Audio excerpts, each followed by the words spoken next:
Hey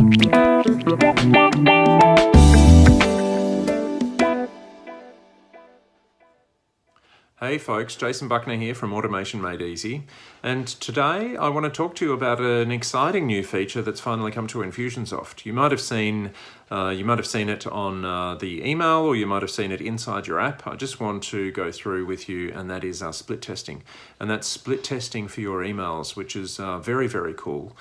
What it means is we're able to test out different versions of our email and automatically choose the best one that's going to go through. So for example, say you want to test out a subject line to see which one's going to give you the best result. You can test the subject line. You want to test an email with an image in it, an email without an image in it, and see what gives you the best results. Well, we can do it all now natively inside Infusionsoft. So let's go in and have a look and see how we can split test our emails to give us the best results and know we're doing the best things in our marketing. Okay, so inside our email broadcast, you go to the Infusionsoft logo and email broadcast. We click on Get Started inside here, and we go ahead and we do our emails. So what we're trying to achieve here is to work out what the best version of our email is to send to the rest of our list, to work out the best version of copy, the best version of our email in general. So what we can do, I'm just going to go to one of these templates for now, and so I can demonstrate that for you. So, we might want to test our subject line. Check this special. That's not the world's best subject line, but we might want to test out that, or we might want to test out to see whether an image in our email is going to give us the best results, or if just words in our email is going to give us the best results. Test it out and measure and see. What we want to do is go over here to this A/B settings over here and click on this, and then we click on Enable A/B testing. So we've got variation A, and then we can click on variation B. And this could be second subject, or whatever your subject might be. And then you can see there that we can split test between the emails.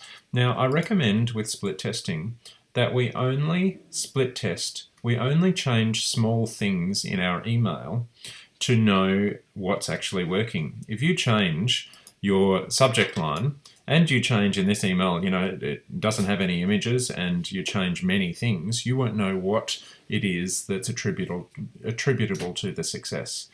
So you could have, if you wanted to test the subject line and whether you have an image or not, you could have, 4 different variations in here. And one of them could have the subject line second subject, and the original subject was check out this special. So we might have, 2 that have the check out this special, and the first one has the image, the second one doesn't have the image in there, and we get to test the subject line on both. And then the second variation of second subject also doesn't have an image in there. So we're testing not just the subject line in the first 2, but we're also testing the same 2 subject lines with an image or without an image in there to see if that works. For these purposes though, I'm just going to have the subject line as a test. You can have whatever you need in yours. So then we have our 2 variations. We go down and we do a search for whoever that might be. And what we're going to do in here, I actually don't, I wanted to go to this particular entire database. So in this list, there's about 600 people in there. So we go to the entire database. And now this email distribution down here, this is important down here. It's going to go to 10% of the database here, and 90% is going to get the best email in this circumstance. Now, realistically, you need to run about 100 people through a split test to make sure that you're getting a good cross-section of the results. So at the moment, you can't just do 10% of this people on the database. Because 10% isn't necessarily all of the people that are going to open the email. If you've got a 20% read rate, you might need, to get 100 people through here, we might need 5 times, the 10% of the database. You might need about 50% in there. So be conscious that, that you need about 100 people running through a split test to get decent results in there. If your list is, say, 10,000 people or something like that, then you could absolutely get by with 10% in there. So 50% are going to be split tested in this case, and then 50% are going to get the winning email. Now, if you're split testing the subject, then you want to split test on open rate. You want to split test on the people that have opened as a result of your subject. If you're split testing the copy that's in the email and whether they click through on your call to action, then you want to split test the click rate. So if you're split testing the subject, use the open rate. If you're split testing the copy or the body of the email, you want to use the click rate here. And last but not least, end test after. So what this means is if you run a split test for 1 day, in this case 50% will get the email, 50% of your database will get the email for 1 day, and then another 50% of the database will wait for 1 day. After the test is finished, you'll get the result, which one is the winning, and then the rest of the database will receive your email in 1 day. If you don't want people to wait that long, then if you want to get it all out in 1 day, then you'll have to reduce this down.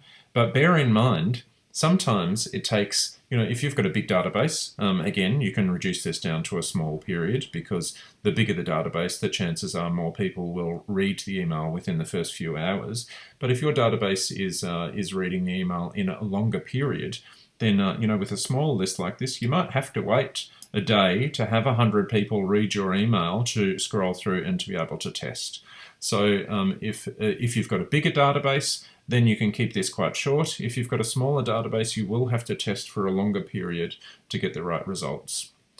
So that's the split testing component, and then you just continue on. You click on review and send and go through the whole process like you would for any other normal broadcast. Go through here. Of course, I haven't got a from or set up any of that at the moment. It gives you a cross-section of who's going to receive what in here, and you can see here, variation A, 133 people will receive that email through the split test, and 133 people here. So 266 people are going to receive this. If I had, say, a 25% open rate, that means only about 50 to 60 people would receive this. So I might have to increase my size to get a good cross-section to see whether this email, which version of this email is the best. So bear that in mind, and then the balance will run out to the balance of the people in here. Subject, date and time, and then you run the A/B test and it will send that for you. Any questions, just drop me a line, and we'll see you next week.